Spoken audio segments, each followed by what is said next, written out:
अस्सलाम वालेकुम जी।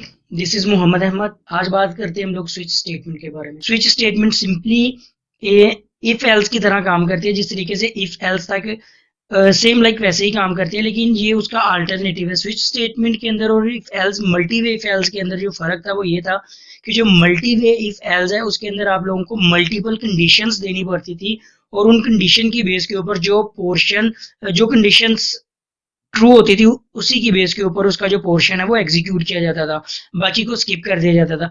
जबकि स्विच स्टेटमेंट के अंदर ऐसा नहीं है। स्विच स्टेटमेंट के अंदर आप लोग क्या करते हो, एक इंटीग्रल एक्सप्रेशन देते हो और उसकी बेसिस के ऊपर केसेस को मैच करते हो। जो केस मैच होता है वो वाले केस का जो पोर्शन है वो एग्जीक्यूट हो जाता है और बाकी का स्किप कर दिया जाता है।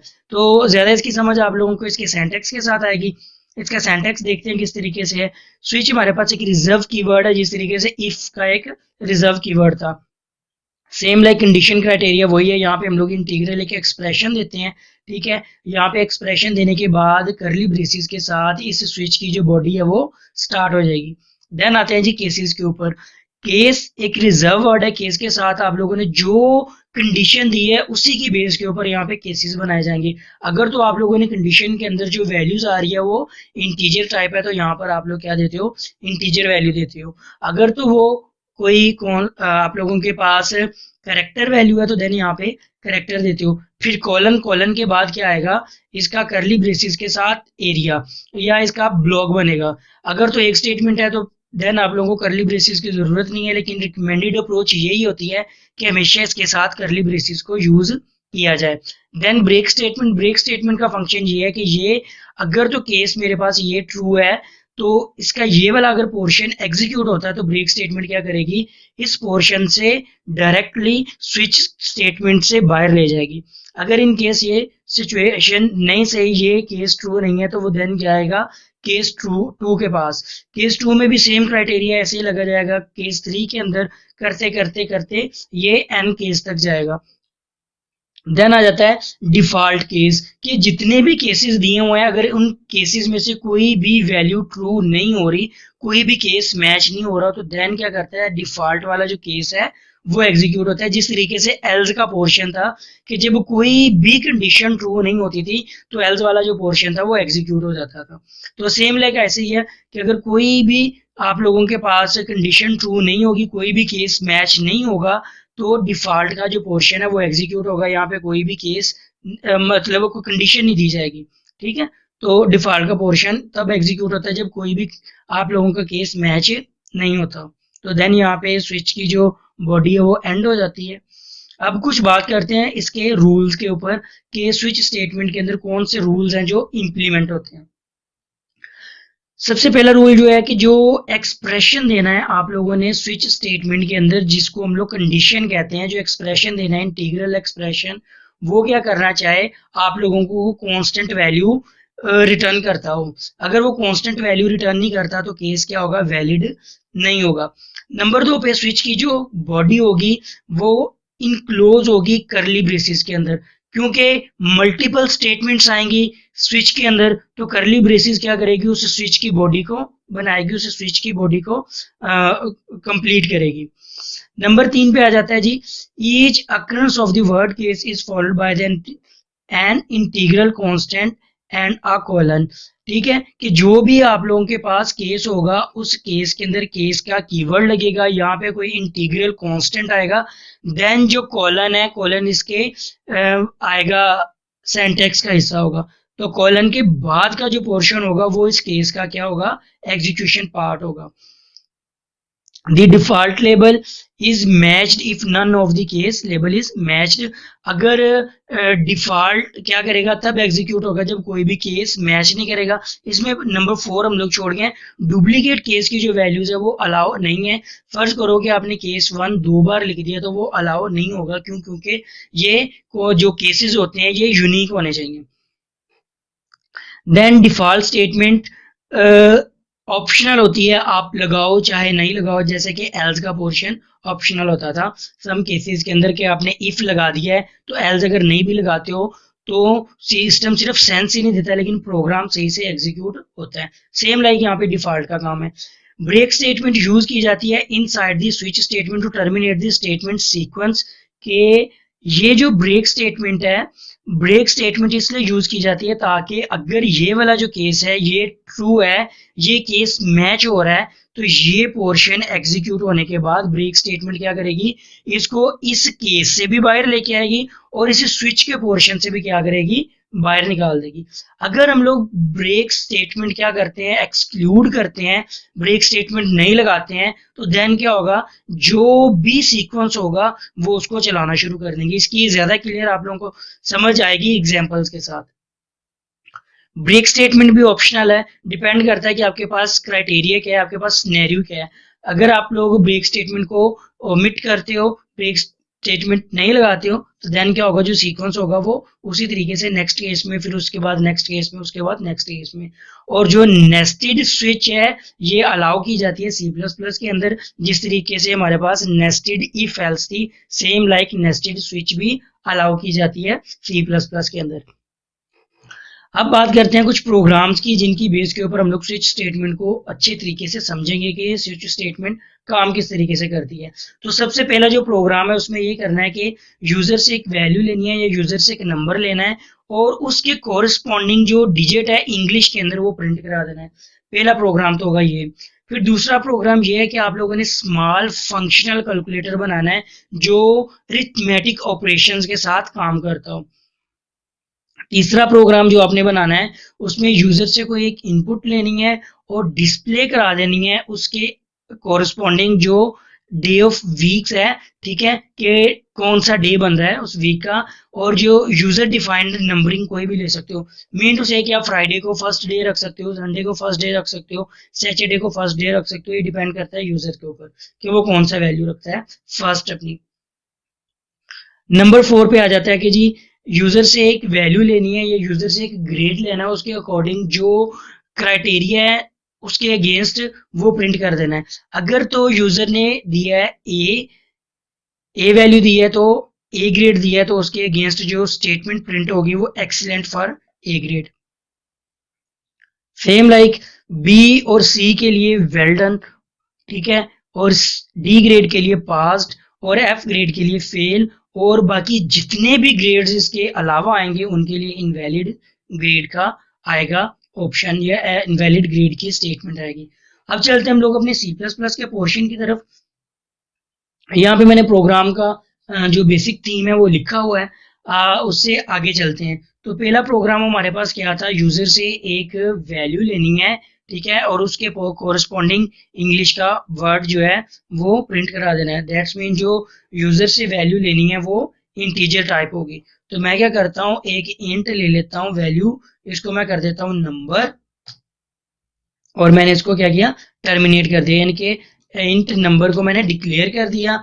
अब यूजर से इसकी वैल्यू लेनी है, cout please enter a number, ठीक है, और इसको मैंने कर दिया एंडल, ये किया सी इन यूजर से वैल्यू ले ली क्या, नंबर।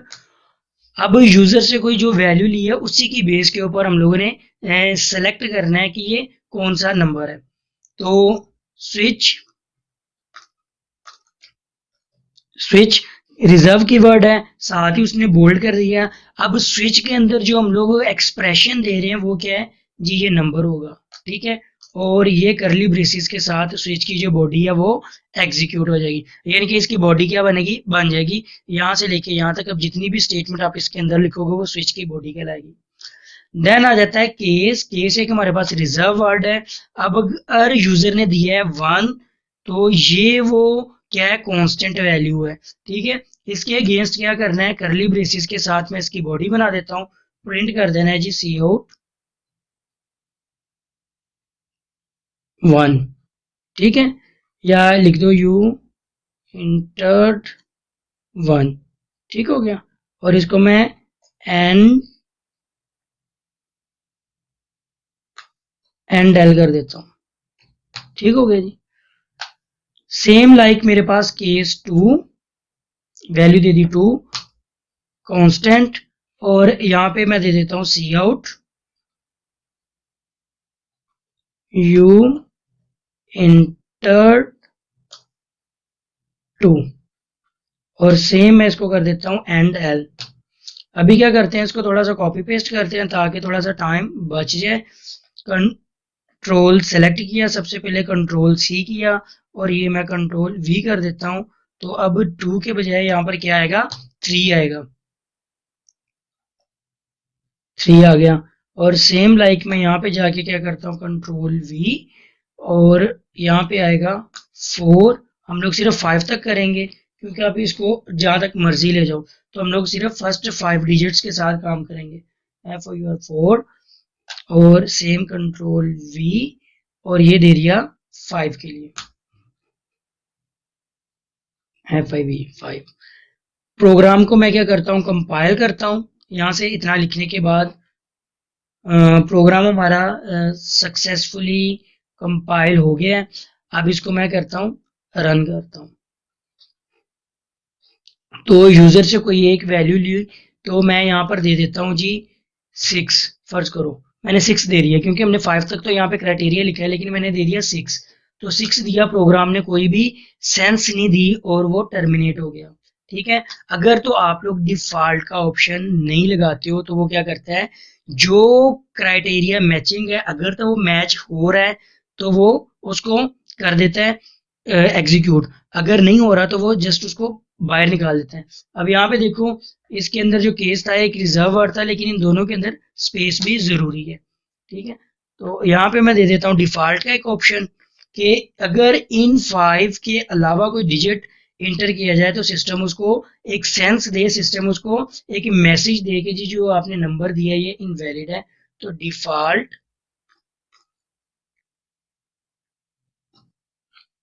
कॉलन और ये मेरे पास डिफॉल्ट की बॉडी सी आउट सिंपली मैं यहाँ पे लिख देता हूँ जी इन वैलिड नंबर और ये एंड एल, और इसको मैंने क्या किया, टर्मिनेट कर दिया। दोबारा से प्रोग्राम को कंपाइल करता हूँ, कंपाइल करता हूँ और साथ में इसको रन भी कर लिया। तो अब यूजर से मैं लेता हूँ 6। तो 6 के अगेंस्ट उसने अब क्या किया, मुझे इनवैलिड नंबर की जो स्टेटमेंट है वो शो कराई है कि जी जो आपने नंबर दिया है इस नंबर से रिलेटेड कोई भी केस नहीं मिला। अब मैं दोबारा से इसको रन करता हूँ और यहाँ पे मैं दे देता हूँ यूजर को, फर्ज करो मैंने दे दिया 1। ठीक है। 1 दिया तो देखो उसने क्या किया, मैंने सिर्फ इंटर किया था 1, जो स्टेटमेंट एग्जीक्यूट होनी चाहिए थी वो ये होनी चाहिए थी। उसने 1 भी कर दिया, 2 भी कर दिया, 3 भी कर दिया, 4 भी कर दिया, 5 भी कर दिया और जो इवन डिफॉल्ट वाली स्टेटमेंट थी उसने वो भी रन कर दी। अब दोबारा से इसको रन करके देखते हैं। अगर मैं देता हूँ नंबर 4 तो वो क्या करता है 4, 5 और इनवैलिड नंबर, यानी कि वो पहले 3 नंबर्स को क्या कर रहा है, स्किप कर रहा है। अब इसकी वजह क्या हो रही है, यूजर ने दिया यहाँ पे नंबर 4 तो उसने देखा केस 1 4 के इक्विवेलेंट तो नहीं है, नहीं है। फिर 2 को देखा नहीं है, 3 को देखा नहीं है, 4 को देखा तो ये मैच हो गया। जैसे ही ये मैच हुआ उसके बाद ये क्या किया, इस पोर्शन में चला गया, केस 4 वाले पोर्शन में चला गया। अब क्योंकि यहाँ पे करने के बाद क्राइटेरिया ये होना चाहिए था कि ये यहाँ से डायरेक्ट बाहर निकलता और स्विच स्टेटमेंट से भी बाहर निकल जाता। क्यों, क्योंकि हमने यहाँ पे क्या है, ब्रेक स्टेटमेंट लगाई नहीं हुई। तो ब्रेक स्टेटमेंट ना लगाने का नुकसान ये हुआ कि वो इस केस से निकलने के बाद इस केस में चला गया, और इस केस में भी क्योंकि उसे ब्रेक स्टेटमेंट नजर नहीं आई तो वो इस केस से भी क्या किया, इस केस में चला गया और उसके बाद वो स्विच स्टेटमेंट से बाहर निकला। तो जो ब्रेक स्टेटमेंट है, ब्रेक स्टेटमेंट का काम क्या है कि ये उस पोर्शन से या उस स्टेटमेंट से क्या करती है, बाहर निकाल देती है। तो मैं यहाँ पे लगा देता हूँ ब्रेक स्टेटमेंट। ब्रेक भी एक रिजर्व वर्ड है। ठीक है। तो सिंपली इसको मैं कंपाइल करता हूँ, कंपाइल करके इसको मैंने रन किया। तो अभी मैं अगर 1 दे रहा हूँ तो देखना उसने क्या किया, 1 लिया। ठीक है। ये क्या किया, केस 1 में आया, केस 1 में आया, केस 1 के आने के बाद केस मैच हुआ तो केस 1 की जो स्टेटमेंट थी वो इसने क्या किया, एग्जीक्यूट कर दी। तो जो इसके अंदर बॉडी के अंदर लिखा था वो उसने क्या किया, प्रिंट किया। और जैसे ही ये ब्रेक स्टेटमेंट में आया, ब्रेक स्टेटमेंट ने क्या किया, इसको इस केस 1 से भी निकाला और साथ में इसे स्विच से भी बाहर निकाल दिया। अभी दोबारा से इस प्रोग्राम को रन करके देखते हैं ताकि जो ब्रेक स्टेटमेंट के बारे में हमारी जो थिंकिंग है वो ज्यादा क्लियर हो जाए। मैं अब दे देता हूँ 2। अब देखो जैसे मैंने 2 दिया तो उसने क्या किया, 2 भी दिया, 3 भी दिया, 4 भी दिया, 5 भी दिया और इनवैलिड नंबर भी दिया, यानी कि जो डिफॉल्ट स्टेटमेंट थे वो भी दिया। अब ये इसने क्यों किया, क्योंकि जब 1 किया तो 1 के अंदर तो उसे ब्रेक मिली, तो ये यहाँ से बाहर निकल गया। जैसे ही उसे 2 मिला, 2 में इसको कोई ब्रेक वाला स्टेटमेंट यहाँ पे नहीं मिला, तो क्योंकि ब्रेक थी नहीं तो इसीलिए वो क्या किया, अगले पोर्शन में खुद को उसने इंटर कर लिया, यानी कि उसे नेक्स्ट जो स्टेटमेंट थी उसमें चला गया। 3 के बाद वो 4 में गया, 4 के बाद वो 5 में गया, 5 के बाद वो इनवैलिड वाले में गया, इनवैलिड के बाद क्योंकि हमारी स्विच वैसे ही कंप्लीट हो रही थी तो वो स्विच से बाहर निकल गया। तो जो ब्रेक स्टेटमेंट है उसका जो बेसिक पर्पज ये है कि ये क्या करती है, उस केस से बाहर निकाल देती है। तो मैं कंट्रोल सी करता हूँ, control V, control we, her case के अंदर मैं ब्रेक स्टेटमेंट को क्या कर रहा हूँ, लगा रहा हूँ, कंट्रोल वी, और ये मेरे पास आ गया कंट्रोल वी, और ये मेरे पास डिफॉल्ट के बाहर तो ये वैसे ही निकल जाता है, लेकिन रिकमेंडेड होता है कि आप इसे चलाते जाओ, ब्रेक लगा दो। मैं प्रोग्राम को अब कंपाइल करता हूँ। अब कंपाइल करने के बाद मैं इसकी एग्जीक्यूशन देखता हूँ कि किस तरीके से हो रही है। अगर मैं दे देता हूँ इसको नंबर 2, तो ये क्या कर रहा है, सिर्फ नंबर 2 वाली जो स्टेटमेंट है उसको एग्जीक्यूट कर रहा है। अगर मैं दे देता हूँ नंबर 4, तो ये नंबर 4 वाली स्टेटमेंट को क्या कर रहा है, सिर्फ एग्जीक्यूट कर रहा है। और अगर इसको मैं दे देता हूँ कुछ 6, 7, तो ये इनवैलिड वाली यानी कि डिफॉल्ट स्टेटमेंट वाली जो है ये उसको एग्जीक्यूट कर रहा है। क्लियर। अब चलते हैं हम लोग अपने दूसरे प्रोग्राम की तरफ। दूसरे प्रोग्राम में हमने क्या करना है, एक छोटा सा फंक्शनल कैलकुलेटर बनाना है जो अरिथमेटिक ऑपरेशंस को क्या कर सकता हो, परफॉर्म कर सकता हो। तो ये जो मेरा प्रोग्राम है इसको मैं कमेंट करता हूँ, सेलेक्ट किया, कंट्रोल के और कंट्रोल डॉट, तो उसने क्या किया, उस पूरे को कमेंट कर दिया। अब अगर मुझे कोई अरिथमेटिक ऑपरेशन परफॉर्म करने हैं तो अरिथमेटिक ऑपरेशन का आपको पता है कि उसके लिए क्या करना पड़ता है, आपके पास 2 ऑपरेंड होने चाहिए अगर एक ऑपरेटर के साथ आपने काम करना है। तो 2 ऑपरेंड चाहिए मुझे, डेट्स मीन कि मुझे 2 वेरिएबल चाहिए होंगे। तो मैं क्या करता हूँ, इंटीजर नंबर को मैं कर देता हूँ जी नंबर 1 और नंबर 2, 2 नंबर ले लिए यूजर से, प्लीज इंटर आ नंबर 1, और यहाँ पे मैं दे देता हूँ क्योंकि नंबर अब एग्जिस्ट नहीं करता तो इसको मैं दे देता हूँ नंबर 1। और सेम यही मैंने स्टेटमेंट को क्या किया, कंट्रोल सी किया और कंट्रोल वी किया।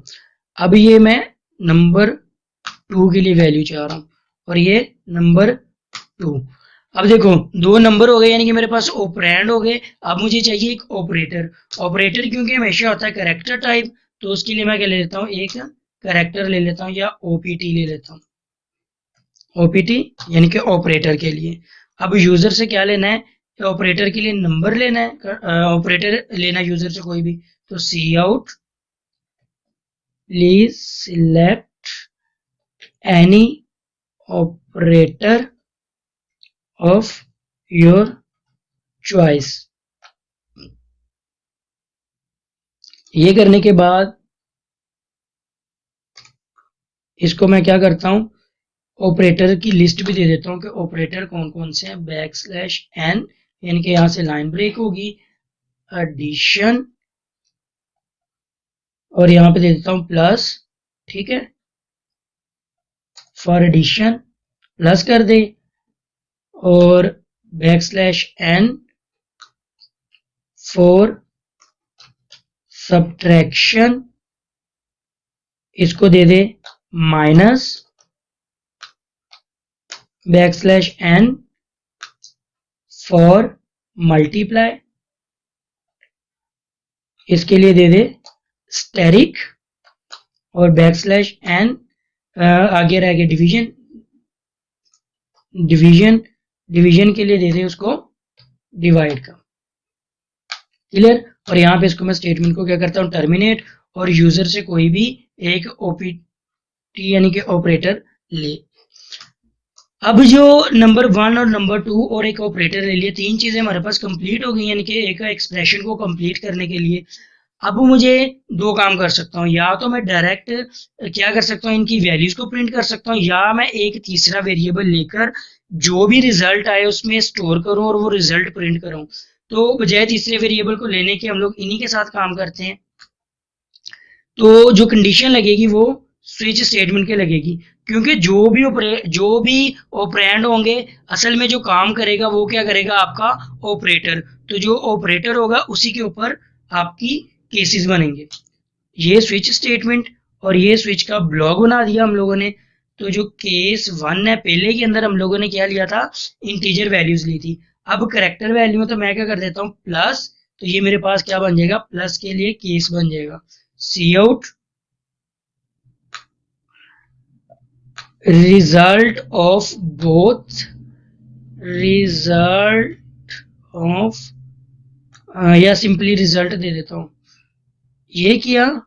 और इसके अंदर मैंने दिया नंबर 1 प्लस नंबर 2, ओके किया। और इसको मैं दे देता हूँ एन एल, ठीक हो गया। अगर आप लोग इस तरीके से एक्सप्रेशन दो या दो से ज्यादा, तो बेहतरीन अप्रोच ये होती है कि आप हमेशा क्या करो, पैरेंथेसिस को यूज करो, ताकि आपका जो एक्सप्रेशन है वो इजीली रीड भी हो रहा हो और वो इजीली पढ़ा भी जा रहा हो और उसे देखने में भी आसानी हो। क्योंकि जब इस तरह के एक कॉम्प्लेक्स बना देते हैं तो उसमें अगर कोई प्रॉब्लम आती है तो वो फिर फाइंड आउट करना जरा थोड़ा कॉम्प्लेक्स हो जाता है। केस प्लस के बाद मेरे पास क्या है जी, माइनस कोलन, और स्टेटमेंट में यही वाली को क्या करता हूँ, कंट्रोल सी, और ये मेरे पास कंट्रोल वी। तो जस्ट मुझे क्या करना है, प्लस के ऑपरेटर को चेंज करके क्या करना है, माइनस कर देना है। अब मैं क्या करता हूँ, पूरे का पूरा केस को कॉपी करता हूँ, कंट्रोल सी, और मैंने कंट्रोल वी किया। प्लस के बजाय जो मेरे पास तीसरा ऑप्शन था वो मल्टीप्लाई का था, तो जस्ट मैं यहाँ पे क्या करता हूँ, ऑपरेटर को चेंज करता हूँ। और फोर्थ वाला मेरे पास मल्टीप्लाई के लिए है, और यहाँ पे मैं देता हूँ अगर यूजर मल्टीप्लाई दे तो इनको क्या कर दे, डिवाइड कर दे, सॉरी। अगर तो ये डिवाइड का ऑपरेटर दे तो डिवाइड कर दे। अब इसके साथ मुझे एक डिफॉल्ट का ऑप्शन भी देना है, क्योंकि मैंने यहाँ पे क्या किए, सेलेक्ट किए 4 ऑपरेटर्स। तो 4 के बाद जितने भी ऑपरेटर्स होंगे उनके लिए वो क्या करे, सिस्टम जो वैल्यू शो करे वो ये करे कि जी इनवैलिड ऑपरेटर, सी आउट, और प्रिंट क्या कर दे जी, इनवैलिड ऑपरेटर, और ये इसको क्या करे, एन एल और ब्रेक।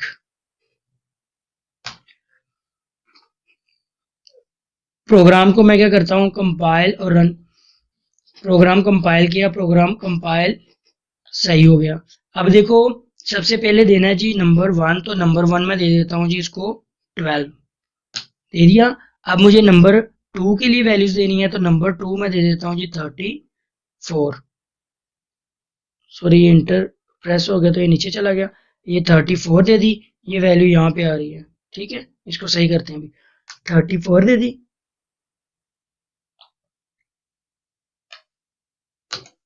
34 दे दी। तो अब क्या है, वो पूछ रहा है कि कोई भी ऑपरेटर जो है अपनी चॉइस का देना है। तो यहाँ पे जो ऑपरेटर है वो मैं प्लस का दे देता हूँ। प्लस का दिया तो उसने 12 और 34 को प्लस करके जो रिजल्ट था वो दे दिया। प्रोग्राम को दोबारा से रन करते हैं। मैं दे देता हूँ यहाँ पर 24, इंटर किया। नंबर 2 के लिए वैल्यू दीजिए, मैंने 4, और जो ऑपरेटर है इसके लिए जो वैल्यूज है मैं कर देता हूँ जी मल्टीप्लाई की, ठीक हो गया। किया तो मेरे पास जो रिजल्ट है वो 96 आ गया। सेम लाइक अगर मैं कोई इनवैलिड ऑपरेटर दे देता हूँ, यानी कि 80 मेरे पास फर्स्ट वैल्यू, सेकंड वैल्यू मेरे पास क्या है जी 56 है, और जो ऑपरेटर है वो मैं क्या देता हूँ, स्टेरिक का दे देता हूँ। तो सिस्टम ने क्या दे दिया, रिटर्न कर दिया इनवैलिड ऑपरेटर। क्लियर। तो ये स्मॉल आपके पास कैलकुलेटर बन गया फंक्शनल। आप चाहो तो मैथ की लाइब्रेरी को ऐड करके इस कैलकुलेटर को साइंटिफिक कैलकुलेटर के अंदर कन्वर्ट कर सकते हो, ठीक है। उसके अंदर क्या करेगा ये, सिंपली अगर स्क्वायर लेना हो, क्यूब लेना हो, तो वो तो ये अभी भी ले रहा होगा, ठीक है, स्क्वायर क्यूब वगैरह। तो लेकिन अगर आप मैथ की लाइब्रेरी को यूज करोगे तो वो क्या करेगा, अंडर रूट भी ले रहा होगा, sine cos ten multiple functions perform करेगा। ठीक हो गया जी, ये था हमारा दूसरा प्रोग्राम। अब तीसरा प्रोग्राम क्या लेना है कि यूजर से एक वैल्यूज लेनी है और उसके अगेंस्ट क्या करना है, कोई डे प्रिंट करवाना है। ठीक है, इस सारे को मैं क्या करता हूँ, सिलेक्ट करता हूँ। ये यहाँ तक मेरे पास क्या हुई, इसकी सिलेक्शन हुई, कंट्रोल के डॉट किया, इसको कमेंट किया। अभी इस प्रोग्राम की हमें ज़रूरत नहीं है फॉर द टाइम भी। तो हम लोग चलते हैं अपने तीसरे प्रोग्राम के अंदर। तीसरे प्रोग्राम के अंदर भी क्या है, यूजर से एक इंटीजर वैल्यू लेनी है और उसके अकॉर्डिंग क्या करना है, आपको कोई जो डे है वो प्रिंट करवाना है। तो मैं इंटीजर ले लेता हूँ, डे के नाम से ही cout enter any value value for day. ठीक है, जो भी आपका डे इसको टर्मिनेट किया, मैंने इसको एंडल करके टर्मिनेट किया और सी इन मैंने दे दी डे। ठीक हो गया। अब जो मेरे पास सिलेक्शन क्राइटेरिया क्या है, वो डे का है, तो स्विच स्टेटमेंट यहाँ पे दिए दिया डे कि डे के अंदर जो वैल्यूज होगी उसी के बेस के ऊपर जो केसेस हैं वो बनेंगे। तो जो केस 1 है मेरे पास, फर्ज करो इंटीजर टाइप है तो मैंने दे दिया 1। अगर तो ये 1 है तो यहाँ पे लगेगा कॉलन, तो ये इसकी बॉडी बन जाएगी सी आउट टुडे इज, फर्ज करो हम लोग फर्स्ट डे जो है इसको फ्राइडे रख देते हैं, फ्राइडे। ठीक हो गया, और इसको एंड एल कर दिया। इसी की अगेंस्ट इसी को मैं क्या करता हूँ, control C control V control C, और यहाँ पे जाके मैं इसको करता हूँ कंट्रोल वी। ठीक है, तो ये बन जाएगा 2 के अगेंस्ट क्या आएगा हमारे पास, सैटरडे, सैटरडे। और 3 के लिए आएगा कंट्रोल वी, 3 के लिए आएगा मेरे पास संडे।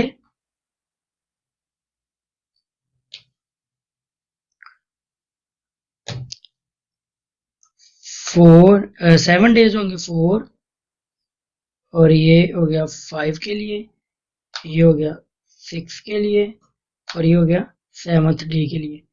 तो संडे तक हो गया। ये मेरे पास 4 मेरे पास क्या होगा संडे के बाद, मंडे। 5th में क्या होगा मेरे पास, ट्यूसडे। 6 में मेरे पास क्या होगा, वेंसडे।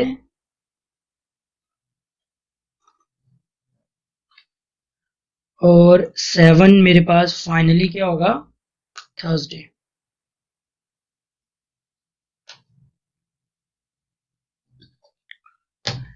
ये 7 डेज के अलावा अगर कोई डेज आएगा, अगर कोई वैल्यू आएगी तो उसके लिए वो क्या करेगा,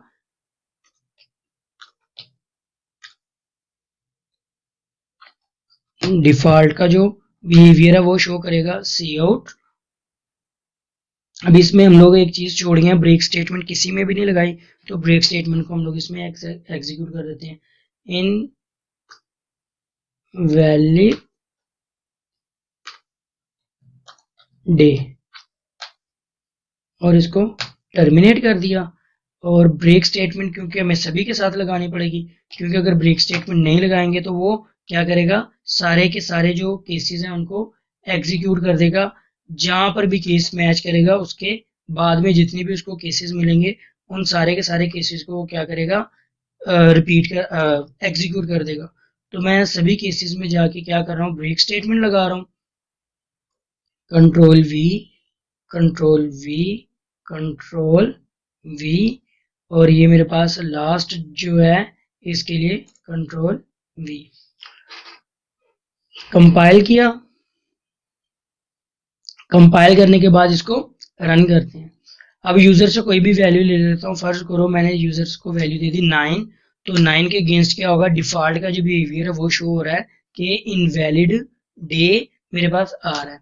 ठीक है, दोबारा से एग्जीक्यूट करके मैं कर देता हूँ जी डे 1, तो 1 हम लोगों ने रखा था फ्राइडे, टुडे इज फ्राइडे।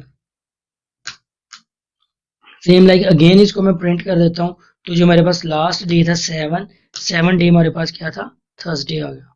ठीक है जी, क्लियर।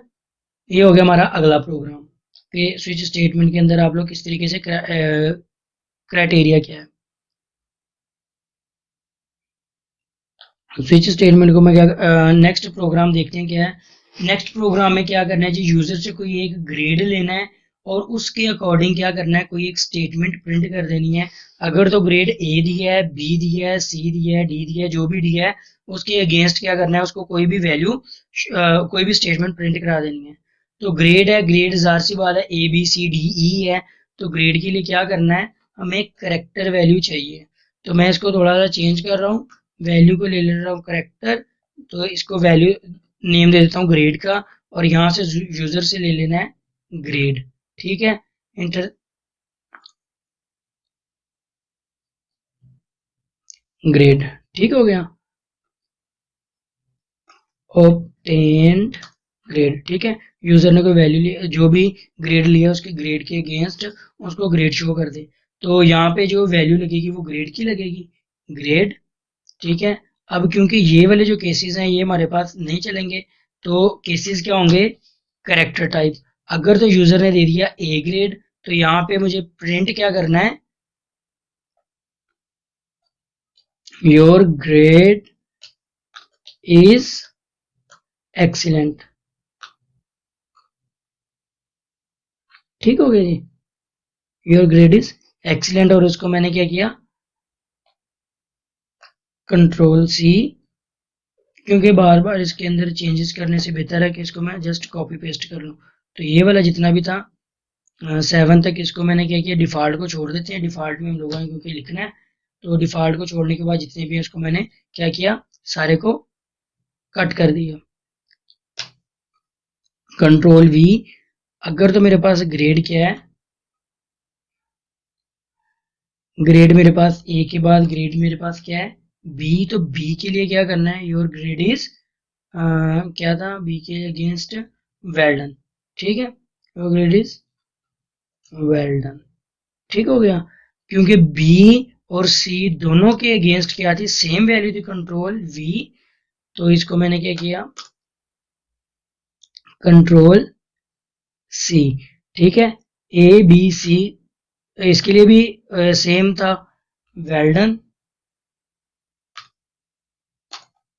Well done. और उसके बाद जो मेरे पास ग्रेड था वो था कंट्रोल वी, ग्रेड था हमारे पास सी के बाद डी, डी ग्रेड के अगेंस्ट क्या उसको प्रिंट करे, डी ग्रेड के अगेंस्ट वैल्यू शो करे पास्ट।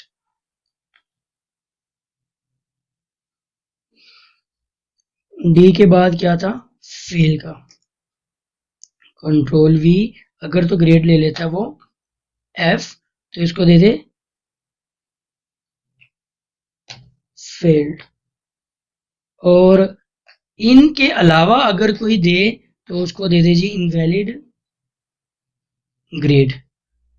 कंट्रोल एस करके सेव किया, प्रोग्राम को मैं कंपाइल करता हूँ, प्रोग्राम को कंपाइल किया, प्रोग्राम सक्सेसफुली कंपाइल हो गया। अब इसको क्या करते हैं, रन करते हैं। तो सबसे पहले तो मैं जी ग्रेड दे के देखता हूँ, तो जी के लिए वो कह रहा है इनवैलिड ग्रेड है। ठीक है, इनके यहाँ तक काम बेहतरीन हो रहा है। अब उसके बाद मैं इसको दोबारा से रन करता हूँ, यहाँ पे दे देता हूँ मैं ए ग्रेड के लिए वो कह रहा है योर ग्रेड इज एक्सीलेंट, यानी कि जो ए ग्रेड के अंदर वैल्यू थी वो दे दी। अब मैं यहाँ पे दे देता हूँ ए ग्रेड। अब देखो यहाँ पे वो क्या कर रहा है, इनवैलिड ग्रेड, हालांकि जो ए ग्रेड है ये सही है, लेकिन क्योंकि केस एग्जैक्टली मैच कर रहा है, वहां पे जो हम लोगों ने केस के अंदर वैल्यू दी है वो कैपिटल ए ग्रेड के लिए दी है, लेकिन यहाँ पर जो वैल्यूज दे रहे हैं वो स्मॉल ए के लिए दे रहे हैं। हम लोगों ने लास्ट जो थी असाइनमेंट उसके अंदर देखा था कि जो ये ए है, कैपिटल ए या स्मॉल ए, इसके अगेंस्ट वो क्या करता है, इसकी आस की वैल्यू को चेक करता है। ठीक है, तो उसकी आस की वैल्यू जो कैपिटल ए है वो डिफरेंट है, और जो स्मॉल ए है उसकी आस की वैल्यू क्या है, वो डिफरेंट है।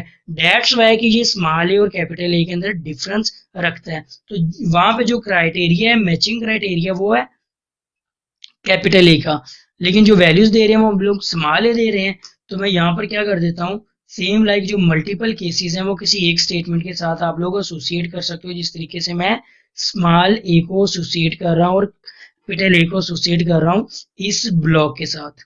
क्लियर?